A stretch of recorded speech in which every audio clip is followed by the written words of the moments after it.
Alors on l'ignore souvent, mais l'une des plus célèbres tueuses en série de tous les temps est belge, liégeoise plus précisément. En 4 ans, elle a tué 11 personnes. Elle, c'est Marie Becker. Son histoire est digne d'Agatha Christie, mais au pays de Simenon, c'est l'histoire d'une femme qui se voulait libre, rebelle, mais qui est devenue une criminelle, une petite fiole de digitaline à la main. Liège, glorieuse et ardente cité. Liège vient d'être le théâtre inattendu d'une affaire sensationnelle. Liège, nous livreras-tu le secret de la veuve Becker? Qui donc fera parler les morts? C'est ce que se demande l'opinion publique. L'affaire Becker en cour d'assises. Une femme accusée d'avoir empoisonné 11 personnes tient tête à ses juges.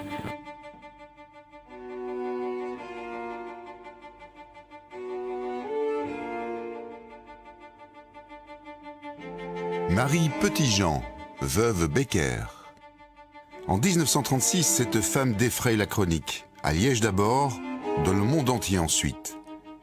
La veuve Becker, c'est la première tueuse en série belge. En 4 ans, elle a supprimé de sang-froid au moins 11 personnes. L'arme des crimes, c'est la digitaline. Quelques gouttes soignent le cœur, une dose plus forte est mortelle. Les victimes de la veuve Becker sont toutes mortes empoisonnées. Elles ont agonisé dans d'atroces souffrances. Mais comment cette couturière de 53 ans est-elle devenue l'une des pires criminelles de l'histoire? C'est un beau personnage. C'est un beau personnage de roman. Si j'avais voulu l'inventer, j'aurais pas fait mieux. Donc là, ça c'est vraiment intéressant parce que comment quelqu'un bascule-t-il? La romancière Liliane Scroen connaît bien l'incroyable histoire de la veuve Becker. Une femme aux 2 visages. Intelligente, libre, charmeuse, ses qualités cachent sa vraie nature, celle d'une tueuse machiavélique et sans pitié. L'histoire de Marie Petitjean commence ici, à Ouamont, un petit village à 40 km de Liège. Elle y voit le jour le 14 juillet 1879. Sa famille est pauvre, illettrée. Mais très tôt, la jeune Marie était prise de liberté. Elle décide de prendre son destin en main et demande au curé de son village de lui apprendre à lire, à écrire et à compter. Et puis elle a voulu quitter sa famille et elle est partie chez une tante qui habitait Liège. Elle avait 16 ans, donc une gamine, surtout pour l'époque où vraiment c'est très jeune. Et puis elle a été engagée dans un atelier de couture comme apprentie. Et puis là aussi, elle a progressé. Donc c'est une femme ambitieuse, volontaire, intelligente, sans l'ombre d'un doute, et qui avait à cœur de se sortir de son milieu. Marie Petitjean va réussir. En quelques années, la jeune fille de la campagne sort de sa coquille et s'installe au cœur de la bonne bourgeoisie liégeoise. Toute sa vie a été une progression sociale, financière. Donc elle a commencé comme petite vendeuse et puis elle est devenue apprentie couturière dans un commerce de vêtements, et puis elle a fini première ouvrière, et puis elle a ouvert sa propre boutique. Elle a eu des clientes dans la très grande bourgeoisie. Marie Petitjean exerce son métier de couturière en plein centre-ville de Liège, à 2 pas de la place Saint-Lambert.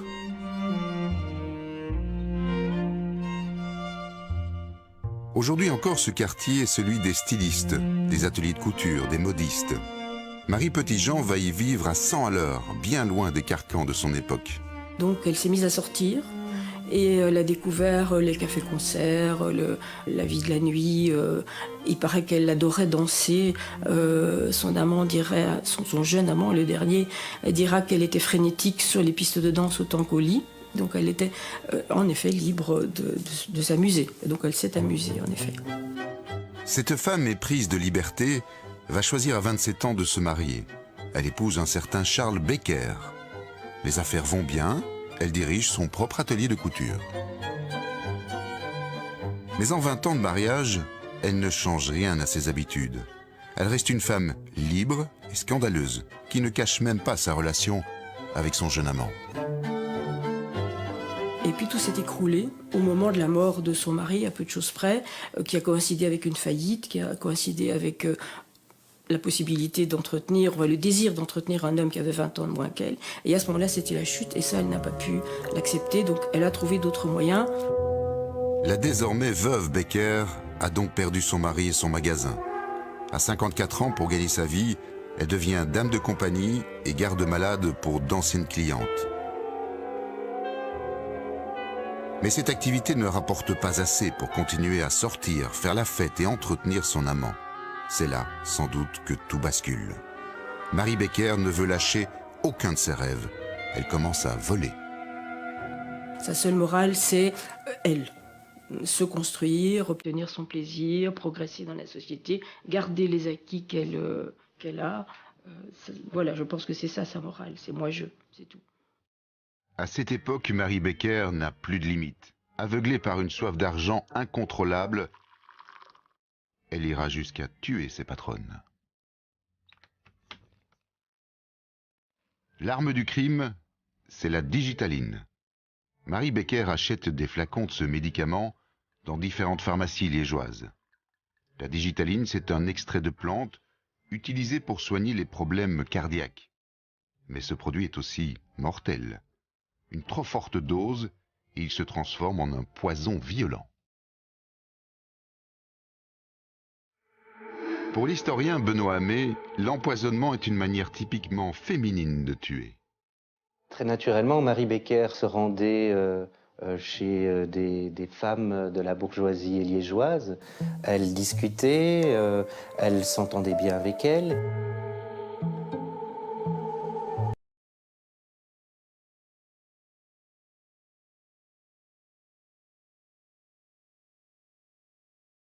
Et ces dames lui faisaient confiance. Et elles versaient très naturellement quelques gouttes de digitaline dans leur verre.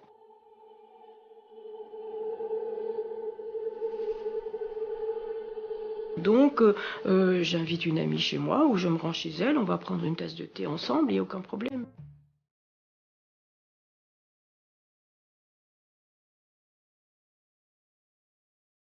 Ou si vous préférez boire autre chose, j'ai aussi du Porto, et voilà. Donc c'est comme ça que ça se passait, vraiment dans une relation amicale, je dirais.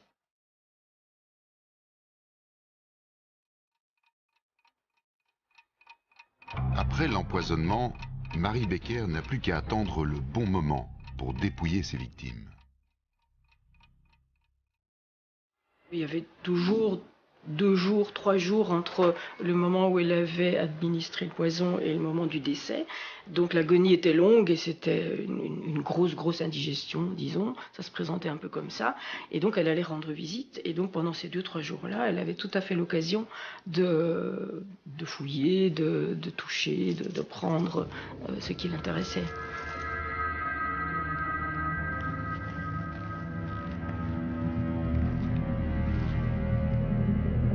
Et elle mourait après quelques heures, parfois plus. Le médecin arrivait sur les lieux et constatait le décès. Et pour le médecin, c'était une mort naturelle. Dès 1933, les meurtres s'enchaînent. Pour Marie Becker, tuer devient une routine. En 4 ans, elle empoisonne 11 personnes, 10 femmes et un homme. Sa méthode est bien rodée. La veuve Becker, décidément hors norme, devient l'une des premières tueuses en série de l'histoire contemporaine. Une catégorie de criminels rarissime. Chez les tueurs en série, les femmes n'assassinent pas de la même manière que les hommes, ni pour les mêmes raisons. Marie Becker est une tueuse en série puisqu'elle tue plusieurs personnes de son entourage, qui est une caractéristique des tueuses en série, au contraire des tueurs en série qui tuent généralement des inconnus, qui restent dans une région bien définie, au contraire de beaucoup de tueurs en série qui se déplacent. C'est quelqu'un qui utilise l'empoisonnement pour tuer, donc une méthode plus douce, moins violente que les tueurs en série. Il n'y a pas de lien avec la sexualité. Quand elle tue, Marie Becker, c'est pour l'argent, c'est pour le pouvoir. Et ça, c'est des caractéristiques propres aux tueuses en série, au contraire des tueurs en série, où il y a toujours des meurtres plus rituels et plus fantasmés. Le 16 octobre 1936, Marie Becker quitte son domicile de la rue Doncel pour aller tenir compagnie à une malade dont elle s'occupe. Elle ignore que 4 jours plus tôt, un courrier accablant a été déposée au palais de justice de Liège. Une lettre anonyme a désigné Madame Becker en expliquant qu'elle avait sans doute empoisonné un certain nombre de personnes et qu'elle se rendait chez sa future victime. Et la police l'a suivie, a découvert de la digitaline sur elle. La veuve Becker est donc arrêtée. La police découvre chez elle d'autres flacons de digitaline. 80 ans plus tard, nous avons retrouvé une de ces bouteilles. C'est une des 15 ou 16 flacons qu'on a retrouvés chez elle au cours de l'enquête.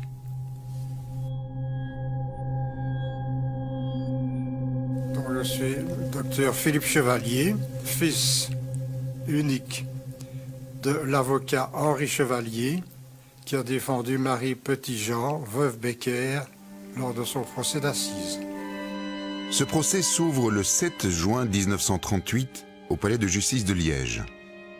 Grâce à la presse, la photo de l'accusé a fait le tour du monde. Et dans la famille Chevalier, Marie Becker occupe une place particulière. On ne voit qu'une minime partie de la cour d'assises. On voit mon père, on voit la veuve Becker qui rétorque à un témoin ou qui se défend de l'accusation, à des deux gendarmes qui l'accompagnaient et qui la regardent d'un air très sévère. Le public qui se presse et qui veut garder sa place et qui n'hésite pas à rester des heures et même à pique-niquer dans la salle d'assises pour ne pas perdre une seconde, une minute du procès. Et on a vu également parmi le public de la cour d'assises ce qu'on a appelé l'homme au turban. C'était un hindou, je pense, et qui est venu assister au procès. Il y a des gens du monde entier qui sont venus, des envoyés spéciaux de tous les journaux de la planète, à peu de choses près, en tout cas de tous les continents. Ça a fait une couverture médiatique étonnante pour l'époque, avec un des premiers directs entre Bruxelles et Liège, avec des kilomètres de câbles et un camion pour permettre les captations, etc. Oui, c'était vraiment, ça a attiré les foules, ça c'est sûr.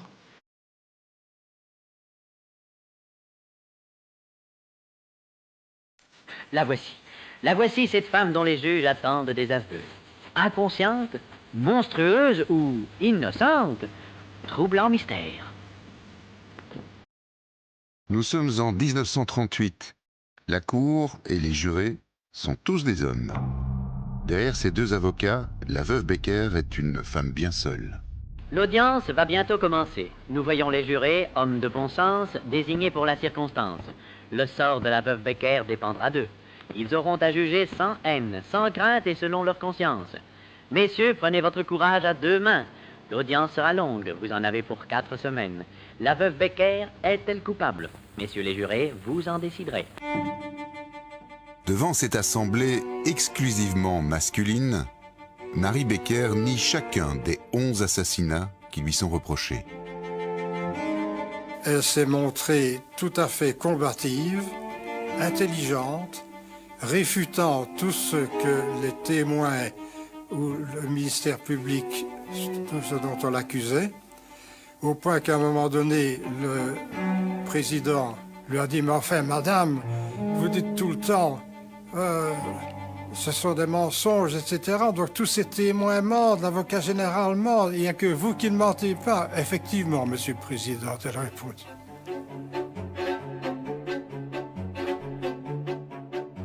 Pour la défense, Marie Becker est innocente. La digitaline aurait été destinée à son usage personnel. En tout cas, les experts n'ont pas pu prouver que les victimes sont mortes empoisonnées. Elle est aussi accusée d'avoir volé des dizaines de milliers de francs.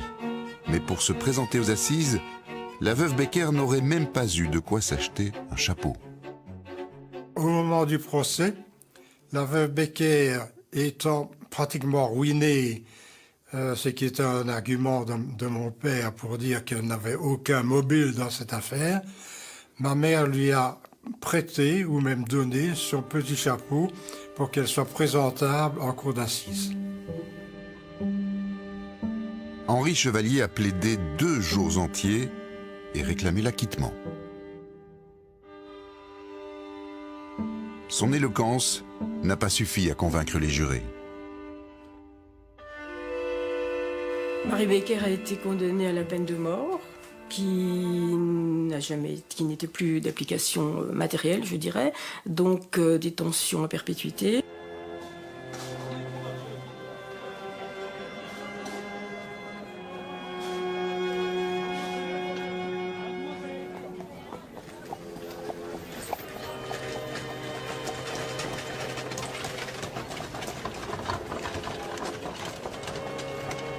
Elle est morte en prison, à la prison de Forêt, en 1942. On était quand même en pleine Deuxième Guerre mondiale. Il y avait beaucoup d'autres morts à déplorer, malheureusement. Donc les gens avaient d'autres soucis aussi que de s'intéresser au devenir d'une criminelle, fût-elle hors norme. Marie Becker est donc morte dans l'anonymat le plus complet. Un comble pour cette personnalité hors du commun, cette femme libre, indépendante, en avance sur son temps, mais aussi meurtrière sans pitié. L'une des plus célèbres tueuses en série de l'histoire. C'est une tueuse en série, ça c'est clair. Mais je pense qu'on lui a finalement reproché ses mœurs dissolues, au moins autant qu'on lui a reproché les meurtres qu'elle a commis, et qu'elle n'aurait peut-être pas commis si elle n'avait pas eu un jeune amant qu'il fallait entretenir. Et voilà, donc les deux étaient très liés. Et on a dit d'elle que c'était une perverse, qu'elle n'avait aucune moralité, ce qui était vrai. C'était une femme libre et libérée qui aimait de toute évidence le sexe et l'aventure.